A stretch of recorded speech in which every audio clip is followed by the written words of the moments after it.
de nervoso. É a responsabilidade, né? Seja falar aqui no festival e tal. E no primeiro dia, praticamente a primeira palestra, a primeira participação do Brasil. Mas ao mesmo tempo foi bom, assim, eu acho que a gente fazendo o primeiro dia, poder passar a nossa mensagem, depois colher um pouco disso nos dias seguintes, eu acho que tem a sua vantagem também, né? Então, eu fiquei feliz por poder ter trazido esse tema, tu sabe, ter nos acompanhado aí desde o ano passado, quando a gente veio pela primeira vez de forma institucional pela Associação Brasileira de Design, ou seja, eu acho que o Brasil está fazendo um belíssimo tema de casa, de inserção do design na agenda de Cannes, né? Acho que o Brasil tem sido um dos main promoters, digamos assim, os principais promotores desta agenda nova de design, que começou há 3 anos, né? E a nossa ideia esse ano é, além de ter essa participação mais ampla, como a gente está tendo, com inscrições, com delegados, com estandes e tal, era poder trazer uma contribuição em termos mais de reflexão, né? Em termos de mais, digamos assim, de como que a gente pensa o papel do design hoje, e especificamente o papel do design no Brasil, e olhando isso sob a dimensão dos países emergentes, né? Sobre as grandes economias emergentes, os chamados BRIC, né? Então, por isso que o tema que a gente elencou da palestra, né, e a nossa reflexão foi Design in BRICS, ou seja, o design nos 4 principais países emergentes, provocando as pessoas, primeiro, a olhar para o design não como uma forma ou simplesmente como uma variável estética de produto ou gráfica ou de comunicação, essa contribuição mais sofisticada que eu chamo, mas olhar para o design como uma demanda estratégica, como uma forma de resolver problemas, uma forma de solucionar problemas, ou mais que isso, uma forma de criar soluções para as grandes demandas que nós temos nesses países emergentes, que são países gigantes, né? Que são países pobres, com absoluta desigualdade social e que nesse momento, em função deste desenvolvimento que eles vem tendo, eles estão inserindo milhares ou milhões de pessoas numa nova classe, numa classe consumidora, porque eles nunca consumiram. Então, isso se apresenta para nós, a gente fala muito no Brasil, tu sabe, em classe C, isso se apresenta para nós como uma enorme oportunidade. Como que a gente cria soluções diferenciadas, porém absolutamente apropriadas, né, para esse novo mercado. Porque assim, no passado, os produtos que nós recebíamos nos nossos países eram produtos que eram desenhados para os países desenvolvidos, para os Estados Unidos, para a Europa, né? Muitas vezes desenvolvido com excesso de matérias, né, com excesso de recursos e desperdiçando recursos que hoje nós não podemos mais desperdiçar.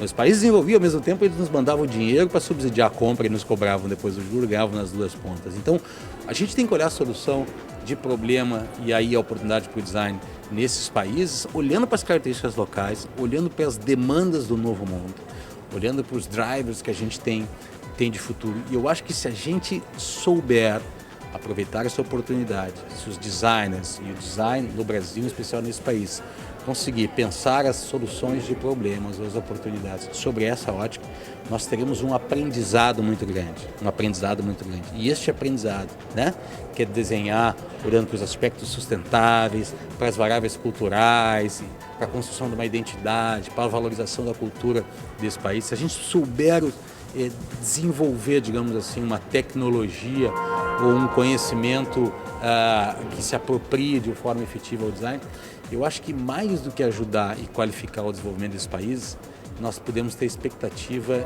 de ajudar a redesenhar o mundo. E o final da minha mensagem foi essa, ou seja, mais do que design ou desenhar ou criar para os países emergentes, nós podemos redesenhar o mundo. Porque se fala muito nisso hoje, ou seja, em função da crise recente nesses últimos anos, a gente sabe que o mundo entrou num determinado colapso e tudo está sendo repensado, né?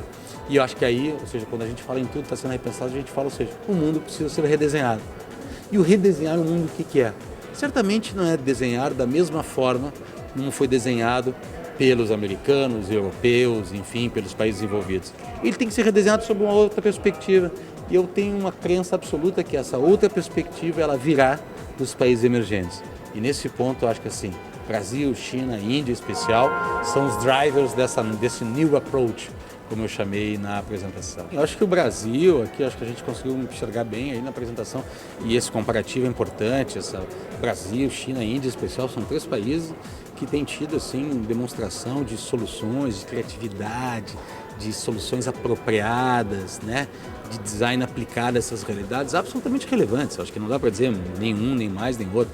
O que a gente pode perceber é o seguinte: primeiro, design nesse país está se tornando uma demanda e ao mesmo tempo uma disciplina de alto valor, como eu mostrei ali. A China tem mais de 400 escolas, o Brasil tem mais de 300 escolas de design.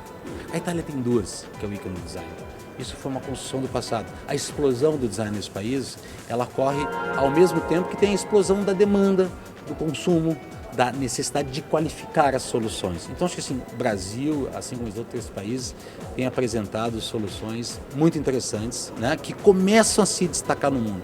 E acho que aí foi o meu último ponto da palestra, a gente tem que pensar na dimensão das marcas brasileiras, das marcas dos países emergentes, né? Ou seja, criar marca é criar soluções diferenciadas, é entregar algo para os consumidores que eles não conhecem, que eles não esperam, que pode ser algo relevante e diferenciado. Eu acho que assim, os consumidores do mundo, em especial do mundo desenvolvido, estão demandando por novas approaches, por novas abordagens. E eu acho que algumas marcas desses países começam a entregar, como eu mostrei ali, que é o caso de Grendene, que é o caso de Natura, que enfim, de outras marcas tantas. Eu acho que a gente tem conseguido promover junto aos nossos associados, em especial junto à comunidade de design, a importância do festival como uma grande plataforma de discussão de marca, de comunicação, de criatividade do mundo. Ou seja, o povo do design não era aproximado, não tinha na sua agenda esse festival. Com a inserção do design, obviamente, com esse nosso trabalho todo, a gente começou a inserir essas pessoas dentro dessa demanda, trazendo para cá, se inscrevendo enquanto prêmio. Então, assim, ou seja, Cannes passa a ser relevante para a comunidade de design no Brasil. E a associação tem tido esse papel, ou seja, levar a relevância do design, aproximar dos nossos profissionais e ao mesmo tempo pegar o que é produzido no Brasil e promover a inserção dele aqui através de prêmios ou através de palestras como essa, que a gente pode mostrar para o mundo, não necessariamente que a gente tem um melhor design, né? Essa não é a questão, se o nosso design é melhor ou pior. A questão é que a gente tem abordagens diferentes, nós temos approach diferentes, visões diferentes. E eu acho que a gente precisa se empoderar, como eu digo assim, a gente precisa aumentar a nossa autoestima e acreditar que a gente pode vir sim apresentar conteúdos diferentes e relevantes, conhecimento diferente e relevante, experiência diferente e relevante. E não só ficar naquela perspectiva de Brasil, de vender matéria-prima, entendeu? De vender comida, e eventualmente vender um produto, outro produto. Não, o Brasil tem muito conhecimento, tem muita experiência, tem muita diversidade, tem muitas coisas que só nós podemos fazer.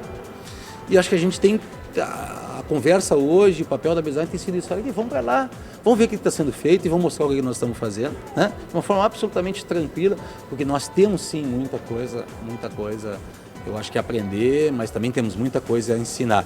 E eu acho que todas essas ações, prêmios, palestras, participação de delegados, troca, relacionamento institucional, têm mostrado isso. E eu saio daqui, mais uma vez, certamente muito feliz, porque o ganho tem sido muito grande, acho que tem sido exponencial. Eu me lembro da minha primeira participação no festival, como é que eu defino o festival? Cara, é um negócio absolutamente estressante, porque a gente se estressa por não estar vendo aquela palestra, por não estar vendo aquele rolo de filme, por não estar vendo exibito lá embaixo, ou não estar participando disso, daquilo, ou seja, um monte de coisa ao mesmo tempo. Eu acho que assim, depende muito da demanda de cada um, se está mais ligado à área digital, tem uma série de coisas, se está mais ligado em grandes cases, grandes marcas, se está ligado a alguns shows, porque a gente sabe que tem alguns convidados que são muito show mesmo, que é uma coisa espetacular. Eu acho que vai muito da agenda de cada um, mas eu acho que assim, o importante é viver o festival, né? Passar o dia aqui dentro, dar uma volta, encontrar as pessoas na rua, fazer uma festa, ou seja, essa agenda do Festival Cruzada, que é o mais maravilhoso que ele tem, né? Viver intensamente, eu acho que é o melhor aprendizado.